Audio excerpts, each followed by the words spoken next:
She slowly made her way towards the graveyard, and she walked silently.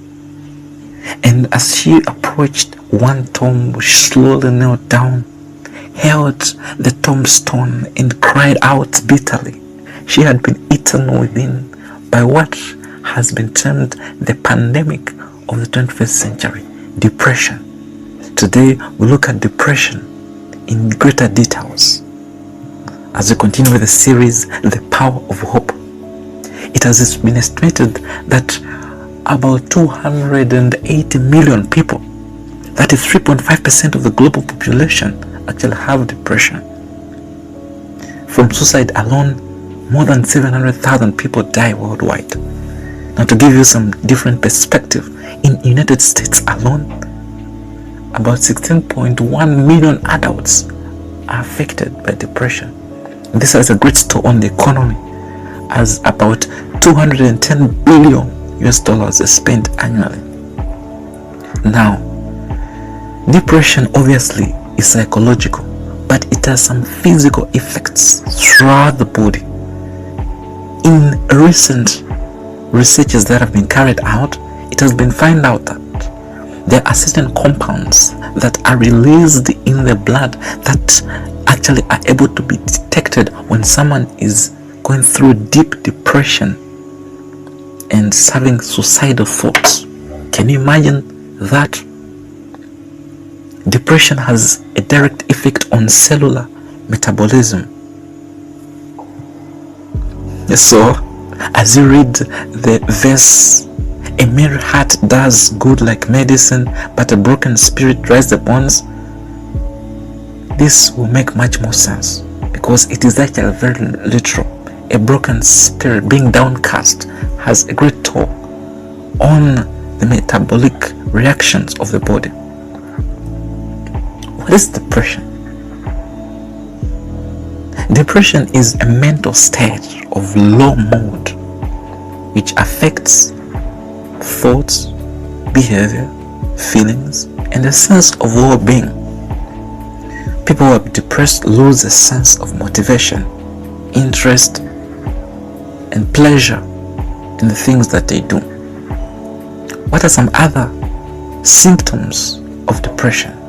Well, a persistent feeling of sadness, trouble sleeping, some sleep too much, feeling worthless, difficulty in thinking and concentrating, you lose self-confidence and self-esteem, being pessimistic, and ultimately having suicidal thoughts. Now, in order for someone to be actually considered to be having this disorder, the symptoms must last for at least 2 weeks. How can we prevent depression? By having a social support, a social network, friends, family, living an active life, working, and correcting our thought patterns, thinking positively. Also, as we look at the past, we should look at it with caution. Unlike that woman who was so depressed that she went to seek forgiveness to someone who had already died. How do we overcome depression in the long run? Well, by making sure that our daily routine is well managed. Start your day well and have time for activities that matter most, things that are going to uplift your spirit. In your way of thinking, please don't be unrealistic. Have realistic objectives and expectations. Avoid focusing on personal failures. Rather, focus on your achievements and how you correct your mistakes. Do not compare yourself with others. Have time with your family, as this forms an atmosphere that's able to make you feel that you are part of the greater community. Do something for others. You can offer support in whatever you're able to do. Be useful in the community. When you look to the future, be hopeful, because you have been able to reach this point. It means even in the future you'll be able to do that which is ahead. Always Be aware of who you are. Know your strengths and your weaknesses. And have a balanced mind. In the end of it all, you need to seek divine help. Because when you do seek it and when you trust in God, you're going to have a peace of mind, because He's going to do the things that are impossible to you. It is important to note that even though people take a lot of antidepressants medications, they are not so much helpful. They may get rid of the symptoms, but in the long run, what really cures someone is eliminating the causes of this stress, this depression, through changes in our attitudes and behavior. There's also some good news about death that you need to ponder on. Don't feel as if life is meaningless.